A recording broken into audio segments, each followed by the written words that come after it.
Hi friends, my name is Rishabh and you are watching TC classes. तो friends, कल हमने 11 तक के क्वेश्चन देख लिए थे। आज हम 12 से स्टार्ट करेंगे। तो स्टार्ट करते हैं 12वां क्वेश्चन। 12वां क्वेश्चन है आपका, दिखाइए कि सो दैट 1048 1023 1042 1067 इक्वल टू 1। मतलब हमें एलएचएस और आरएचएस को इक्वल प्रूफ करना है। ठीक, तो चलो पहले से लिख लेते हैं। ये क्या दे रखा है आपका, 1048 1023 1042 एंड 1067। ये हमने क्या लिया है, अपना एलएचएस लिया हुआ है। ठीक है, अब देखो एक तरीका मैं आपको बताता हूँ। इसमें से आप दो ऐसे दो दो के पेयर ऐसे बनाओ जिनका सम करके आपका 90 आ रहा हो। देखो, एक तो 48 है, 48 में अगर मैं 42 ऐड कर दूँ तो कितना हो जाएगा, 90। ऐसे 23 में अगर मैं 67 ऐड कर दूँ तो कितना हो जाएगा आपका, 90 हो जाएगा। ठीक है, तो ऐसे मैंने पेयर बनाए। अब मैंने क्या करा, मैंने इसको ब्रेक करा। अब मैं ब्रेक कौन कौन से करूँगा, सिर्फ एक और ये दो, और को मैं वैसे ही रहने दूंगा। ठीक है, तो 1048 को मैं कैसे लिख सकता हूँ, मैं लिख सकता हूँ 1090 माइनस 42 लिख सकता हूँ ना। 90 में से 42 को माइनस करूँगा तभी तो 1048 आएगा। ऐसे ही 1023 को मैं लिख सकता हूँ 90 माइनस 67, और मैं वैसे रहने दूंगा। और क्या था हमारे पास, 1042 और 1067। अब आपको पता है कि क्या पता है, 1090 माइनस थीटा बराबर क्या होता है, कॉट थीटा। तो इसे मैं कॉट में चेंज कर सकता हूँ ना। तो 1090 माइनस थीटा मतलब कॉट थीटा। तो कॉट कितना हो गया, 42, और ये वाला भी क्या हो गया आपका, कॉट 67। क्यों हुआ, क्योंकि 1090 माइनस थीटा क्या होता है, कॉट थीटा होता है। ठीक है, और मैंने वही रहने दिया 1042 और 1067। तभी मैंने आपको बोला कि पेयर ऐसे चुनो जिनका सम क्या रहा हो, 90 आ रहा हो। ठीक, तो अब बताओ कॉट 42 को हमें लिख सकते हैं 1/1042। आप कहोगे सर लिख सकते हैं, क्यों, क्योंकि कॉट का रेसिप्रोकल क्या होता है, 10 होता है। ठीक, ऐसे ही इस वाले को भी मैं क्या लिख सकता हूँ, 1/1067। और ये तो मेरे वैसे ही रहे, इनको मैंने छेड़ा ही नहीं है, 1042 और 1067। अब क्या करोगे, 1042 वाले से 1042 कैंसिल, 1067 से 1067 कैंसिल, तो 1 टाइम सब कैंसिल में ऊपर बचा के आपके पास ओनली 1। तो आप कह सकते थे कि एलएचएस और आरएचएस हमने क्या करा दिए, इक्वल करा दिए। और यही हमें क्वेश्चन में करना था, यही हमें क्या करना था, दिखाना था यहाँ पे। ठीक है, ईजी है ना, तो नोट कर लो इसे। फिर देखते हैं हम 13वां क्वेश्चन। अब देखो 13वां क्वेश्चन करने से पहले बता देता हूँ, ये 13वां क्वेश्चन मैं आपको नहीं बताऊंगा। 13वां क्वेश्चन आपको मेरे को कमेंट बॉक्स में बताना है, इसका आंसर कितना आएगा। ईजी सा क्वेश्चन है, 2 नंबर का क्वेश्चन है। आपको क्या बताना है कि बिंदु 5 -6 और -1 -4 को जोड़ने वाले रेखाखंड को एक्स अक्ष किस अनुपात में विभाजित करेगा। ये जरूर पढ़ना, एक्स अक्ष को कितने में विभाजित करेगा ये बताना है आपको। आप कमेंट बॉक्स में बताना, इसका आंसर भी बताऊंगा मैं सबसे लास्ट में। ठीक है, तब तक के लिए इसे सॉल्व करके मुझे आंसर कमेंट बॉक्स में लिख दो। ठीक, तो नेक्स्ट क्वेश्चन देखो, 14th क्वेश्चन क्या है, दो संकेंद्रीय वृत्तों की त्रिज्याएं 5 सेंटीमीटर तथा 3 सेंटीमीटर है। बड़ी वृत्त की उस जीवा की लंबाई ज्ञात कीजिए जो छोटे वृत्त को स्पर्श करता हो। Two concentric circles are of radii 5 centimetre and 3 centimetre. Determine the length of the chord of the larger circle which touches the smaller circle. अब बताओ संकेंद्रीय या कॉन्सेंट्रिक सर्कल क्या होता है। तो दो कंसेंट्रिक सर्कल है, मतलब दोनों का क्या होगा, आपका जो सेंटर होगा वो सेम होगा। तो मान लो एक सर्कल तो ये है आपका, एक इसी के बाहर पर है जिसका सर्कल मतलब जिसका सेंटर भी यही वाला है। ठीक है, अब इसे थोड़ा सा एडजस्ट कर लूँ मैं, आ जा भाई थोड़ा सा इधर को। ठीक है, अब दोनों का क्या है, आपका सेंटर सेम है, ये ध्यान देना। अब बताओ यहाँ पे इसका सेंटर है, मान लो मैंने मान लिया सेंटर ओ है। तो जो छोटा वाला आपका है उसकी त्रिज्या दे रखी है 3 सेंटीमीटर, मतलब ये वाला जो है आपका, ये है आपका 3 सेंटीमीटर का। ऐसे जो बड़ा वाला है आपका वो है आपका 5 सेंटीमीटर का। तो ये पूरा बड़ा आपका कितने का है, 5 सेंटीमीटर का, ये आपका 5 सेंटीमीटर का। बड़ी वृत्त की उस जीवा की लंबाई ज्ञात कीजिए जो छोटी वृत्त को स्पर्श करती हो। तो यहाँ पे जीवा कैसे लगेगी, आप कहोगे सर यहाँ से टच होते हुए जाएगी ये। ठीक है, ऐसे टच होते हुए जाएगी। देखो सर्कल को थोड़ा सा और बड़ा कर लेते हैं, आप कॉपी में बनाओगे तो अच्छे से बनेगा आपका। ठीक है, ऐसे टच करते हुए जाएगा यहाँ पर से, समझ गए। ऐसे आपको चित्र बनाना है, ये क्या है, आपकी छोटी वृत्ति की त्रिज्या 3 सेंटीमीटर और बड़ी वृत्ति की त्रिज्या 5 सेंटीमीटर। इससे लगा के आप एक जीवा बनाना। ठीक, जीवा कहाँ से टच होके जाएगी, छोटे सर्कल से। तो इस वाली जो आपकी जीवा है इसका निकालना है आपको कि वो कितनी होगी, लेंथ कितनी होगी। तो मैं इसको मान लेता हूँ, ये है पी मेरे पास, ये है क्यू और ये है आर। ठीक है, तो अब आपको यहाँ पे दिखने लग गया होगा कि ओ से जो पी आर पर है ये क्या बन रहा है, परपेंडिकुलर बन रहा है। तो मैं ऐसा लिख सकता था यहाँ पे कि जो ओ क्यू बन रहा है ना हमारा, वो परपेंडिकुलर है पी आर के। ठीक है, इतना तो समझ आ गया ना, परपेंडिकुलर का मतलब 90 डिग्री। तो अब यहाँ पे मेरा एक 90 डिग्री का क्या बन रहा है, ट्राइंगल बन रहा है। तो मैं ऐसे लिख सकता था इन ट्राइंगल, कौन सा ट्राइंगल, पी ओ क्यू, मतलब इस वाले ट्राइंगल की बात कर रहा हूँ मैं। तो इस वाले ट्राइंगल की जैसे बात करूँगा तो मैं पाइथागोरस लगा सकता हूँ, बाई पाइथागोरस।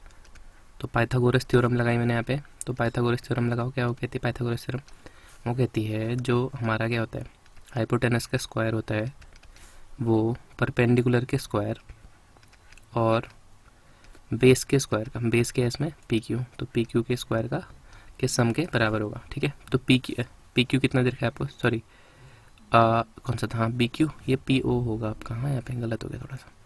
तो पी ओ कितना है आपका 5, तो 5 का square equal to O Q कितना है आपका 3, तो 3 का स्क्वायर देन पी क्यू का स्क्वायर। 5 का स्क्वायर करो 25, 3 का स्क्वायर करो 9 प्लस पी क्यू स्क्वायर, 9 को उधर भेज दो, पी क्यू मैंने वहीं पे रखा हुआ है जहाँ पे था, 25 के साथ मैंने 9 को भेजा तो क्या हो जाएगा, माइनस हो जाएगा। थोड़ा नीचे चलते हैं, तो थोड़ा सा नीचे और, हाँ ठीक हो गया। तो माइनस करो, कितना आ गया पी क्यू स्क्वायर, 25 में से आपने 9 माइनस करा तो आपका आ गया 16। तो जो ये स्क्वायर है पी क्यू के ऊपर ये उधर चले जाएगा, तो स्क्वायर आपको पता है वहाँ जाके क्या हो जाएगा, स्क्वायर रूट, तो हो गया आपका 16 का स्क्वायर रूट। तो पी क्यू बराबर आपका कितना आ गया 4 सेंटीमीटर। ठीक है, पी क्यू कितना निकल गया आपका 4 सेंटीमीटर। ठीक है, तो हाफ जीवा तो आपने निकाल दी और आपको पता है पूरी जीवा क्या होगी, ये दोनों जो पार्ट है ना यहाँ पे ये दोनों इक्वल होंगे, ये वाला पार्ट और ये वाला पार्ट दोनों इक्वल होंगे, क्योंकि अगर मैं यहाँ को भी एक ट्राइंगल ड्रॉ करूँ तो अगर मैं इसमें भी देखूंगा तो ये वाला मेरी 3 ही है और ये वाली मेरी क्या हो जाएगी 5 हो जाएगी, और ये वाला जब भी निकालूंगा मैं तो क्या निकलेगा 4 ही निकलेगा। तो मैं इसे निकालूंगा नहीं, मैं सीधे लिख दूंगा। तो थोड़ा सा नीचे करके देखो, तो जीवा क्या हो जाएगी हमारी, तो मैं लिख सकता था अतः जीवा। तो जीवा क्या ली थी हमने ली थी पी आर। तो पी आर बराबर क्या हो गया मेरे पास P Q plus Q R, दिया था ना मैंने, पी क्यू और क्यू आर थे हमारे 2 पॉइंट। तो पी आर बराबर पी क्यू की हमारा 4 था, क्यू आर भी हम निकालेंगे तो 4 ही आएगा। तो पी आर बराबर क्या आ गया हमारे पास 8 सेंटीमीटर। तो पी आर क्या था हमारा, जीवा थी और जीवा की लंबाई कितनी आ गई 8 सेंटीमीटर। और ये हमारे क्वेश्चन में पूछा हुआ था, देखो क्या पूछा था हमारे क्वेश्चन में, यही पूछा था ना। देखो क्या निकालना था, उस वृत्ति की जीवा ज्ञात कीजिए, जीवा की लंबाई ज्ञात कीजिए। तो जीवा ये थी हमारी पी आर, हमने इसकी वैल्यू निकाल दी, कितनी है 8, ये 4 है। अगर इसे भी मैं पूरा निकालता तो ये भी 4 आता। वैसे आपको पता होना चाहिए कि ये आपके क्या होते हैं, इक्वल होते हैं। ठीक है, तो आई होप ये समझ आ गया होगा। तो जिसको समझ नहीं है दोबारा से वीडियो को डिवाइड कर लो पीछे। अब देखो 15th क्वेश्चन करने से पहले आपका 14th का अथवा वाला है, ये अथवा वाला भी कर लेते हैं। तो जिसे ये नोट करना है वो नोट कर सकते हैं। तो चलो अथवा वाला भी ट्राई कर लिया होगा ना, अथवा वाला करके देखते हैं। अब क्या है, एक बिंदु ए से जो वृत्त के केंद्र से 5 सेंटीमीटर दूरी पर है, एक वृत्त के केंद्र से, तो वृत्त बना लो तुम पहले। तो ये हो गया मेरा वृत्त, इसके केंद्र से 5 सेंटीमीटर की दूरी पे मैंने माना है वृत्त है, इससे कितना, मान लो यहाँ पे मेरा 5 सेंटीमीटर है, या थोड़ा सा और इसे अच्छे से कर लेते हैं। इसे मैं मान लेता हूँ कि ये सीधा है ऐसे एक पॉइंट, और यहाँ पे से मेरा 5 सेंटीमीटर तक है। उसके बाद क्या दे रखा है, वृत्त की स्पर्श रेखा की लंबाई 4 सेंटीमीटर है। स्पर्श रेखा आपको पता होगी, या तो आप यहाँ से बना लो या आप यहाँ से बना लो। तो स्पर्श रेखा मैं यहीं पर से बना लेता हूँ, ऊपर से, चलो यार नीचे से बना लेते हैं। तो स्पर्श रेखा मैंने बनाई, रुको गलत होगी थोड़ी सी, मैंने माना ये है मेरी स्पर्श रेखा और यहाँ पे टच कर रही है ऐसे करके। ठीक है, तो क्या क्या दे रखा है इसने, एक बिंदु ए से, मतलब केंद्र मैंने मान लिया ए ओ है, इससे एक बिंदु ए है, ये कितनी दूरी पर है 5 सेंटीमीटर की दूरी पर है। और वृत्त की स्पर्श रेखा की लंबाई 4 सेंटीमीटर, ये स्पर्श रेखा है, इसकी लंबाई 4 सेंटीमीटर। तो पूछ कर रहा है वृत्त की त्रिज्या ज्ञात कीजिए। तो त्रिज्या निकालने के लिए क्या करोगे, चलो इन दोनों को मिला दो, इन दोनों को हमने क्या कर दिया, मिला दिया। तो देखो अब क्या करेंगे, अब आप कह सकते हो ना कि यहाँ पे जो स्पर्श रेखा है ये कितने का एंगल बनाएगी, यहाँ पे 90 का एंगल बनाती है। तो 90 का एंगल बना दी, इसका मतलब आगे वाला क्या हो जाएगा, हमारा हाइपोटेनस हो जाएगा, और ये वाला हमारी क्या हो जाएगा, परपेंडिकुलर, और ये हमारा हो जाएगा बेस। तो हमें बेस फाइंड आउट करना है एक्चुअली में। तो मैं क्या कह सकता था, मैं देखता इस ट्राइंगल में, इन ट्राइंगल, अब ओ ए, और यहाँ पे भी हम कोई पॉइंट मान लेते हैं, मैंने मान लिया कि बी है, चलो ओ ए बी है। तो ओ ए बी क्या लगाऊंगा, बाई पाइथागोरस थ्योरम। तो पाइथागोरस थ्योरम क्या कहती है, आप कहोगे सर कि जो उसका स्क्वायर होता है, किसका स्क्वायर, हाइपोटेनस का स्क्वायर किसके इक्वल होता है, आपके परपेंडिकुलर के और बेस के सम के स्क्वायर के बराबर, स्क्वायर के सम के बराबर, सॉरी। ओ ए कितना है आपका 5, तो 5 का स्क्वायर, ए बी भी आपको पता है कितना है 4 का स्क्वायर, और ओ भी आपको निकालना है क्योंकि ओ भी आपकी क्या है, त्रिज्या है, तो ओ बी स्क्वायर। तो 5 का हो गया आपका 25, 4 का हो गया आपका 16, प्लस ओ बी का स्क्वायर, ओ बी स्क्वायर वहीं पे है, तो 25 यहाँ था पहले से, 16 इधर गया तो क्या हो गया, माइनस का 16। तो ओ बी स्क्वायर बराबर, माइनस करो कितना आ जाएगा, 25 में 16 कितना आ गया, 9। तो ओ बी बराबर कितना हो गया, √9। आप समझ गए होगे ना, ये स्क्वायर रूट यहाँ, सॉरी स्क्वायर यहाँ जाके रूट हो गया। तो ओ बी बराबर आपका आ गया 3, क्योंकि ये किसका होता है, √9 3 का होता है। तो ओ बी आ गया 3। तो त्रिज्या क्या हो गया, वृत्ति की त्रिज्या क्या आ गई, आप लिख सकते थे वृत्ति की त्रिज्या, क्या थी त्रिज्या, ओ बी बराबर कितना है, 3 सेंटीमीटर है, तो सेंटीमीटर, ठीक है। ये हो गया आपका इसका आंसर। इजी था।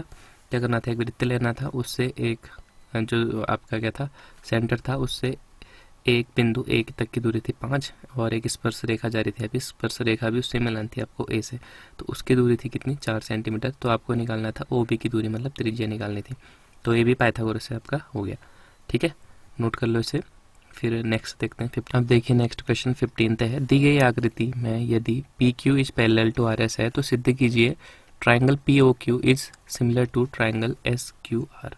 तो पी ओ क्यू और एस क्यू आर में हमको सिमिलरिटी शो करनी है, ठीक है। तो चलो स्टार्ट करो, इसे भी कैसे करेंगे पहले आप करके मुझे बताओ, हो रहा है नहीं हो रहा है, फिर मैं आपको बता देता हूँ। तो फर्स्टली आप देखोगे यहाँ पे जो डायग्राम दिया है, इसमें पी क्यू और आर एस एक दूसरे के क्या है, पैरेलल है, तो पैरेलल वाले नियम लगाओगे आप। तो देखो अगर मैं इसको ऐसे बना दूँ, चित्र को समझाने के लिए बता रहा हूँ, सिर्फ ऐसे बनाने मत लग जाना वहाँ कहीं, ये कुछ इस टाइप का है बना हुआ। यहाँ पे मान लो पी क्यू था हमारे पास, वही चित्र है, बस मैं इसको सीधा कर दे रहा हूँ। ये है आपका आर एस, और यहाँ पे कोई पॉइंट दे रखा है इन्होंने, ओ पॉइंट है, ठीक। पी क्यू आर एस एक दूसरे के क्या है, रेसिप्रोकल है, और कुछ नहीं दे रखा है, और हमें प्रूफ करना है कि पी ओ क्यू मतलब ये वाला और ये एस ओ आर, ये दोनों क्या है हमारे, सिमिलर है। तो सिमिलरिटी के रूल आपको पता होने चाहिए। उससे पहले आपको ये पता होना चाहिए कि जो पैरेलल लाइन्स होती हैं, पैरेलल लाइन्स में कुछ रूल लगते हैं। तो मैं ये बोल सकता था कि ये वाला जो ट्रायंगल है, एंगल पी और ये एंगल एस, ये दोनों क्या एक दूसरे के इक्वल हैं। अगर मैंने देखूंगा तो ये है अल्टरनेट इंटीरियर एंगल। अगर आपने पढ़े होंगे ये वाले एंगल, मतलब ये वाले पैरेलल लाइन्स वाले रूल, ऐसे यहाँ पे एंगल क्यू जो है वो एंगल आर के बराबर है, ये भी वही है अल्टरनेट इंटीरियर एंगल, मतलब दोनों पैरेलल लाइन्स के अंदर भी हैं और अपोजिट भी हैं, तो इसलिए अल्टरनेट इंटीरियर एंगल, ठीक है। तो मैं यहाँ पे लिख सकता था इन ट्राइंगल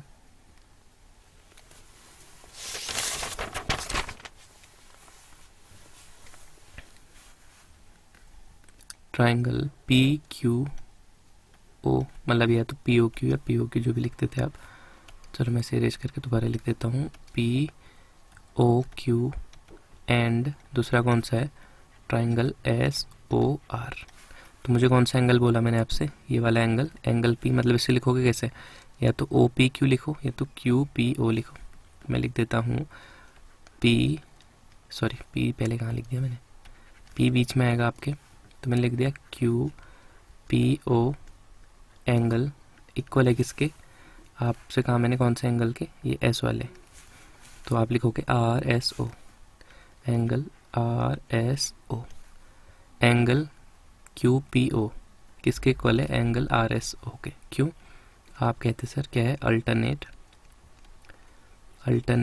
इंटीरियर एंगल, मतलब अल्टरनेट भी हैं और एक दूसरे के क्या अपोजिट भी हैं, अल्टरनेट इंटीरियर एंगल्स। ठीक, ऐसे दूसरा बोला मैंने आपको कि ये जो एंगल क्यू है ना, ये एंगल आर के इक्वल होगा।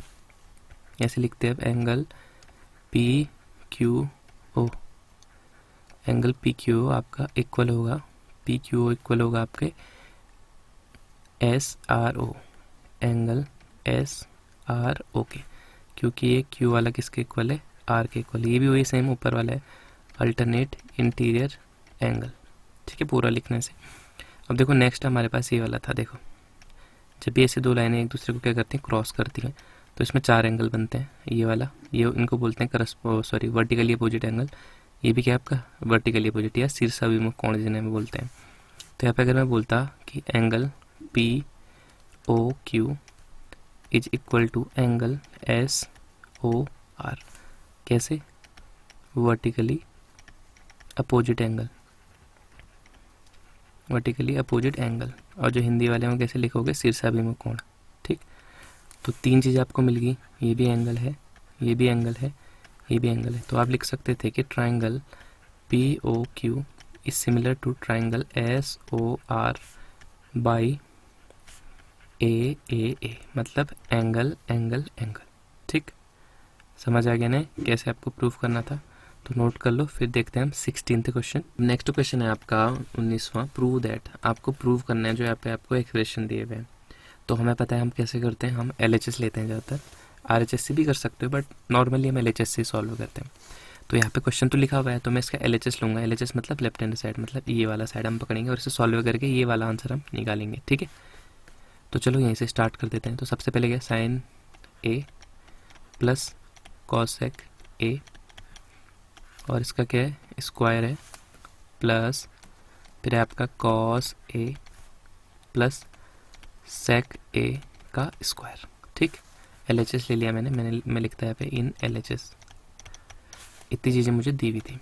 अब देखो अब क्या करेंगे, अब मैं बोलूँ आपसे कि ये क्या है आपका a प्लस बी का होल स्क्वायर वाला फार्मूला लगा दो। यहाँ भी सेम वही फार्मूला है, क्या होता है आपको, sir a square plus B square plus 2ab।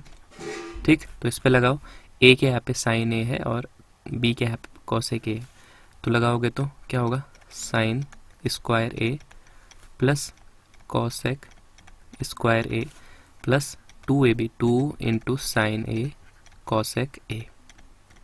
इतना समझ आ गया। प्लस फिर आगे इस पे लगाते तो a स्क्वायर मतलब cos a square, cos square a plus sec पे लगाते तो सेक क्या हो जाता, b हो जाता है आपका sec square a plus 2 into A B, मतलब कॉस a और सेक a। ठीक, इतना पल्ले पड़ गया, हो गया होगा, पल्ले पड़ गया होगा इतना। तो देखो अभी देखोगे आप कि साइन a स्क्वायर और कहाँ गया आपका ये कॉस स्क्वायर, साइन स्क्वायर और कॉस स्क्वायर आपका कितना होता है, 1 होता है, आपको पता होगा। तो इन दोनों की जगह तो मैंने ना चुपचाप क्या लिख दिया, 1 लिख दिया। ठीक है, नीचे को चलते जा रहा हूँ मैं। और ऐसे ही अगर मैं यहाँ पे देखूँ तो साइन a और कॉस a के एक दूसरे के रेसिप्रोकल है, मतलब जब मैं इसे नेक्स्ट टर्म पे लिखूंगा तो मैं इससे लिखूंगा। चलो मैं लिख ही देता हूँ आपके लिए। मैं इसको लिखता 2 साइन a, कॉसेक a को मैं क्या लिख सकता हूँ, मैं कह सकता हूँ सर 1 अपॉन साइन a, क्योंकि कॉसेक a किसका रेसिप्रोकल है, साइन का। तो मैं इसका उल्टा क्या लिख सकता हूँ, साइन a।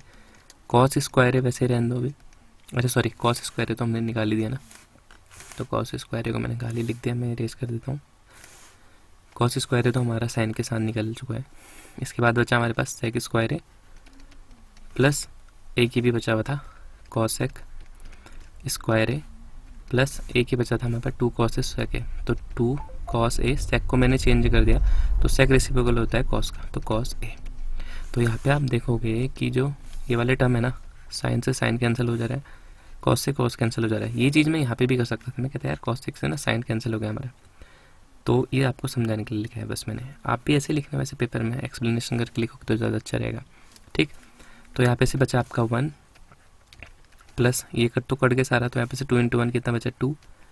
यहाँ से भी देख लो, यहाँ से भी हमारे पास बचा 2। इसके अलावा हमारे पास बचा सेक स्क्वायर ए प्लस कॉसेक स्क्वायर ए। अब इनके फॉर्मूले आपको याद होने चाहिए। इन दोनों के फॉर्मूले आपकी बुक में साफ साफ दे रखे हैं कि सेक स्क्वायर इक्वल टू क्या होता है, कॉसेक स्क्वायर इक्वल टू क्या होता है। ठीक, तो देखो अब इनको ऐड कर दो। ये तो हो गया हमारा 2 और 2 4 1 5। सेक स्क्वायर है, सेक स्क्वायर को हम चेंज करेंगे तो हमें पता होता है कि सेक स्क्वायर किसके इक्वल होता है। आप कहोगे सर सेक स्क्वायर है तो क्या होता है, 1 + 10 स्क्वायर के बराबर होता है। तो मैं लिख सकता था 1 + 10 स्क्वायर है। ये फॉर्मूले आपकी बुक में सीधे देख सकते हो आप। और ऐसे ही जो कॉसेक स्क्वायर होता है ना, वो होता है आपका 1 + कॉट स्क्वायर ए के। ठीक है, इतना समझ आ गया कैसे करा मैंने। ये सिर्फ मैंने यहाँ पे फॉर्मूले लिखे हुए हैं। ये जो आपका था ना सेक स्क्वायर है, सेक स्क्वायर है आपका होता है 1 + 10 स्क्वायर के बराबर।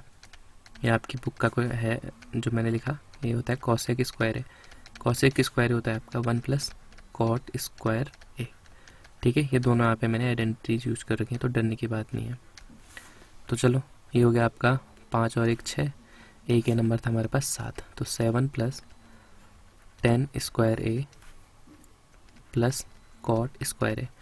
अब जरा देखो ये हमें निकालना था क्या, तो आप कहोगे सर हाँ हमें निकालना तो ये था। तो चलो ऊपर को देखो क्या निकालना था हमें, 7 + 10 स्क्वायर है कॉट स्क्वायर है। तो वही आ गया ना हमारा 7 + 10 स्क्वायर है कॉट स्क्वायर ए। तो मैं यहाँ पे लिख सकता था कि LHS और मैंने RHS क्या कर दिया, इक्वल कर दिया, और इसे मैंने प्रूव भी करके आपको दिखा दिया। और ये हमें करना था। अभी ध्यान दो, कितने नंबर का क्वेश्चन है आपका, 4 नंबर का क्वेश्चन है। तो इतना टफ तो है नहीं, बट इस टाइप के क्वेश्चन आपके रिपीट भी हो सकते हैं पेपर में। तो इस क्वेश्चन को भी आप अच्छे से अपनी कॉपी में नोट कर लो, 1-2 बार बना लेना, ईजी क्वेश्चन है काफ़ी। ठीक है, तो चलो ये भी बना लिया आपने। तो अब चलते हैं नेक्स्ट 20 वाले क्वेश्चन पे। तो अब देखो नेक्स्ट क्वेश्चन है आपके पास 20। यदि A -5 7, B -4 -5, C -1 -6 और D 4 5 एक चतुर्भुज ABCD के शीर्ष हैं, तो इस चतुर्भुज का क्षेत्रफल ज्ञात कीजिए। अब चतुर्भुज का क्षेत्रफल ज्ञात करना है तो पहले चतुर्भुज तो बना ले। तो चलो मैंने माना कि ये एक चतुर्भुज है हमारे पास, बन जा भाई। ये देखो जादू दिखा रहा हूँ मैं तुम लोगों को। तो इसको थोड़ा सा इधर को कर लेते हैं बेचारे को। तो देखो इसके 4 पॉइंट हैं आपके पास, A B और C और D। अब इसके आपके कोऑर्डिनेट भी दे रखे हैं। कोऑर्डिनेट क्या क्या हैं भाई, D बन जा। अरे भाई D है, ओहो अरे भाई D है D। अरे चलो यहाँ पे क्या है मेरे पास, D है। तो देखो D भी बना दिया मैंने। A था मेरे पास -5 और 7, B है मेरे पास -4 और -5, ऐसे C है मेरे पास -1 और -6, D है मेरे पास 4 और 5। तो अब इसका मेरे को क्षेत्रफल निकालना है। तो क्षेत्रफल निकालने से पहले मैं लैपटॉप की बैटरी चार्ज लगा लेता हूँ। ठीक है, तो अब देखो चतुर्भुज का क्षेत्रफल ज्ञात करना है। तो चतुर्भुज को ना हम ऐसा कर सकते हैं यार, मैं कहूँ कि ना मैं इसे ब्रेक कर देता हूँ। ब्रेक कर सकता हूँ ना चतुर्भुज को 2 ट्रायंगल्स में, एक ही वाला ट्रायंगल और एक ही वाला ट्रायंगल। और हमें पता है कि ट्रायंगल का क्षेत्रफल कैसे निकालते हैं, क्योंकि हमें फॉर्मूला आता है इसका। ठीक है, तो अगर मैं निकालूं इस वाले ट्रायंगल का, मतलब ये वाला ट्रायंगल भी निकाल लेता हूँ एरिया, और इसका भी निकाल के दोनों को ऐड कर दूंगा, तो पूरे चतुर्भुज का निकल जाएगा मेरा। ठीक है, तो चलो पहले देखते हैं इन ट्रायंगल ABD। ABD वाले ट्रायंगल में आपका मैं देख रहा हूँ यहाँ पे।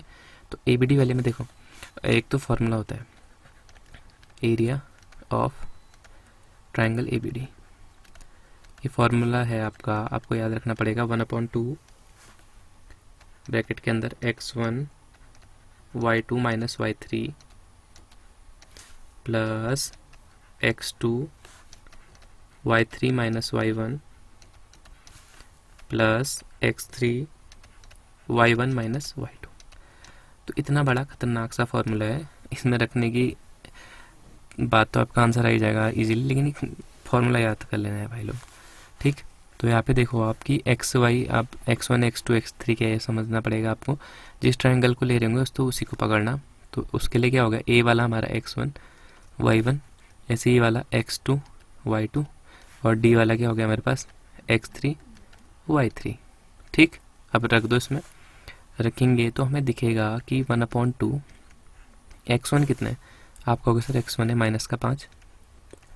ऐसे ही हमारे पास y2 कितना है, y2 ये y1 है, y2 कितना है -5, और बीच में माइनस है तो माइनस आएगा। y3 कितना है हमारे पास, y3 है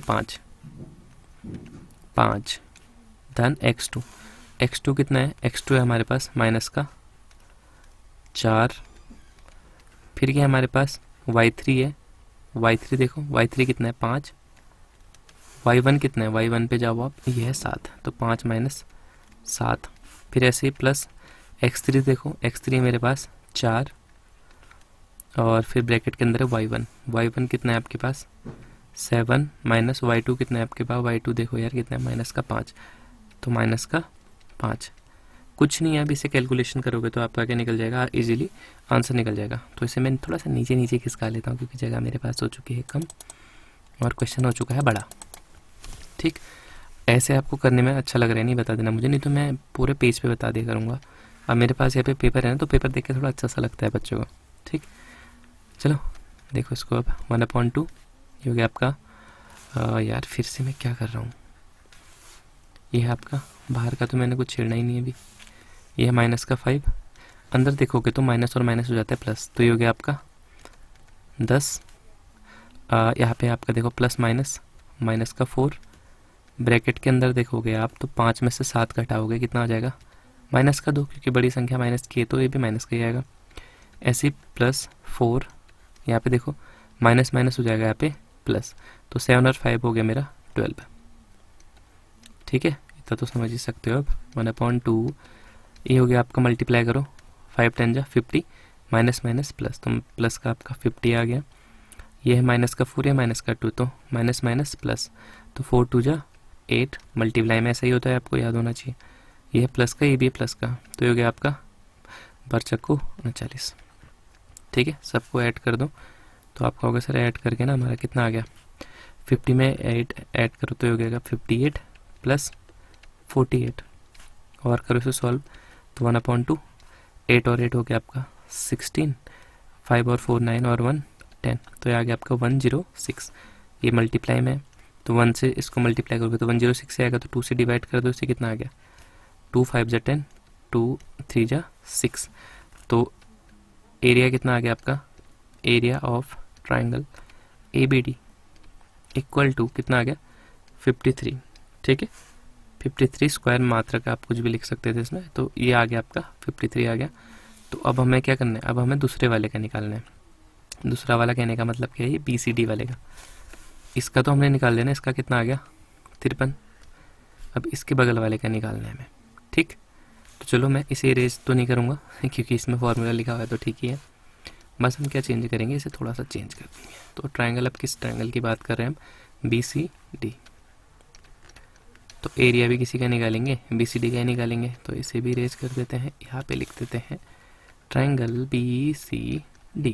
फॉर्मूला तो सेम ही रहेगा आपका, थोड़ी चीज़ें और चेंज हो जाएंगी, जैसे इनको हटा ही देते हैं, कन्फ्यूजन ना हो किसी को। ओह, गलत चीज़ मिटा दी, चलो कोई नहीं, x3 ये नहीं, यहाँ पे आपका क्या था, आजा भाई पेन, यहाँ पे था आपका D। अब देखो BCD की बात कर रहे हैं तो फर्स्ट वाले को हम मानेंगे x1 y1, सेकंड वाले को मानेंगे हम x2 y2, थर्ड वाले को मानेंगे हम x3 और y3। ठीक, तो चलो अब इसको रखना स्टार्ट करते हैं। इससे पहले हम पुराना वाला कचरा को उड़ा देते हैं पहले, तो चलो इसे इरेज कर देते हैं यहाँ से हम चुपचाप। समझते रहे हो ना आप लोग, और कुछ इम्प्रूवमेंट कर सकता हूँ तो मैं, आप मेरे को सजेशन ज़रूर देना कमेंट बॉक्स में कि आपको कैसे और वीडियो चाहिए, ये वीडियो अच्छा हो रहा है नहीं हो रहा है, ऑडियो क्वालिटी कैसी आ रही है, वीडियो क्वालिटी कैसी है, या मेरे समझाने का तरीका अच्छा लग रहा है, नहीं कुछ अलग ट्राई करूँ, बता सकते हो आप कमेंट बॉक्स में। ठीक, तो इरेज हो गया है, तो मैं अपनी बग बंद करके थोड़ा आपको क्वेश्चन बता देता हूँ कैसे करना है। तो देखो 1/2 तो वैसे ही रहा हमारे पास, x1 देखो, x1 कौन सा है अब आपको कैसे ये वाला हो गया x1, थोड़ा सा ऊपर और हो जाए, हाँ ये x1 कितना हो गया मेरे पास माइनस का 4,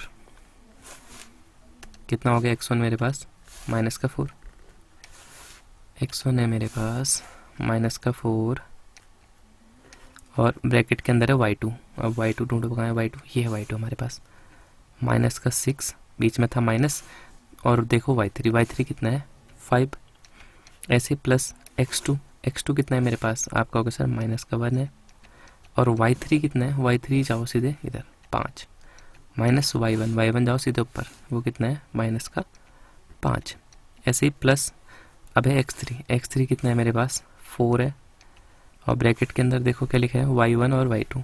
y1 कहाँ गया मेरे पास, ये है y1 मेरे पास माइनस का 5, और बीच में क्या था माइनस y2 का है मेरे पास, y2 है ये माइनस का 6। ठीक है, ऊपर की कहानी यहीं पर तक समाप्त हो गई है। अब देखो इसे सॉल्व करते हैं, इतने जल्दी नहीं आना है भाई नीचे, आराम से आराम से। हाँ अब देखो, तो आगे को सॉल्व करो तो कितना आ जाएगा आपका 1/2, अंदर बचा आपके पास 4, और ये माइनस और माइनस हो गया प्लस, तो 6 और 5 11। 11 कैसा, बड़ी संख्या माइनस, तो ये भी माइनस का, ये प्लस माइनस हो गया आपका माइनस का 1, ये माइनस माइनस हो गया प्लस, तो 5 और 5 आपका आ गया 10। धन यहाँ पे भी आपका था 4, तो 4 तो 4 ही रहा।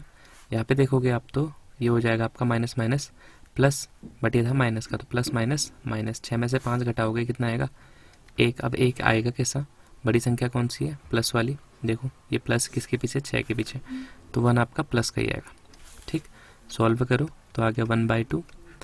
4 को 11 से करो, माइनस के 4 को 11 से, 11 4 जा 44, माइनस माइनस प्लस, तो प्लस का साइन, माइनस की 1 से 10 को करो तो 10, और 4 1 जा 4। अब जोड़ो 1/2, 44 में से 10 घटा लोगे तो कितना हो जाएगा आपका, वैसे 34 प्लस 4, तो कितना आ गया 1/2 और 38, 2 से कट करो कितना आ गया 19। तो ABD जो दूसरा वाला निकाला था हमने BCD का कितना आ गया 19 आ गया। ठीक है, अब देखो ऊपर को बढ़ते हैं थोड़ा सा, जहाँ से हमने स्टार्टिंग करी थी, इसका कितना आ गया 19 आ गया। तो मैं लिख सकता था क्या, area of quadrilateral ABCD equal to area of triangle ABD plus area of BCD। वो कितना था हमारे पास 53, और उसका आ रहा था 19। दोनों को सॉल्व करो, 9 3 हो गया आपका 12, 5 1 6 1 7, तो कितना आ गया आपका इसका आंसर 72 स्क्वायर मात्रक। ठीक है, आप ऐसे लिखते 72 स्क्वायर यूनिट। ठीक है, ऐसे भी लिख सकते थे स्क्वायर यूनिट, 72 स्क्वायर यूनिट इसका क्या आ गया आपका आंसर आ गया, चतुर्भुज का आपका क्षेत्रफल आ गया। समझ आ गया होगा ना, कुछ नहीं करना था, इन दोनों का आपको क्या निकालना था, एरिया निकालना था अलग अलग, और ऐड कर देना था। एरिया निकालने का फॉर्मूला मैंने आपको बता दिया, ये ध्यान रखना, इस टाइप के क्वेश्चन आपके जरूर बनते हैं। ये वाला है आपका एरिया का, थोड़ा सा टफ लग रहा होगा, बस इसे एक दो बार आप यूज़ करोगे तो याद हो जाएगा। ये आपको याद रखना है, ये आप जैसे याद कर लोगे तो आपका कोई सा भी ऐसे चतुर्भुज वाला क्वेश्चन हो, या ट्रायंगल वाले एरिया, अगर ट्रायंगल का एरिया भी आपने निकालना हो वो भी आप इससे इजीली निकाल सकते हैं। अगर खाली हमें ट्रायंगल दे रहता है, इसके कोऑर्डिनेट दिए रहते और हमसे पूछ देता कि इसका एरिया कितना है, तो आप वो भी इससे निकाल सकते थे। ठीक है, दोनों चीज़ों का काम एक ही कर लेगा आपका, तो ये भी समझ आ गया होगा आपको। तो चलो इस वीडियो के लिए इतना ही रखते हैं। ये सेकंड पार्ट था, इस जो हमारे पेपर सॉल्वेशन कर रहे हैं हम उसका सेकंड पार्ट था। एक पार्ट और आएगा इसमें नेक्स्ट वाला, जिसमें आपके जो बड़े बड़े क्वेश्चन बचे हैं हमारे पास 21 से लेकर 27 तक, वो सारे मैं उसमें आपको सॉल्व करा दूंगा, चाहे 1 घंटा लगे आधा घंटा लगे। ठीक है, तब तक के लिए इनको सॉल्व कर लो, क्योंकि बहुत इंपॉर्टेंट क्वेश्चन है। जो क्वेश्चन आपके पहले आए रहते हैं ना, वो दोबारा भी आ सकते हैं, रिपीट भी हो सकते हैं साल में, इसमें से कोई भी क्वेश्चन आ सकता है आपका, तो इसको आप ज़रूर अच्छी से इसे सॉल्व कर लेना। ठीक है, तो मिलता हूँ अगली वीडियो में, तब तक के लिए पढ़ते रहिए, खुश रहिए, बाय।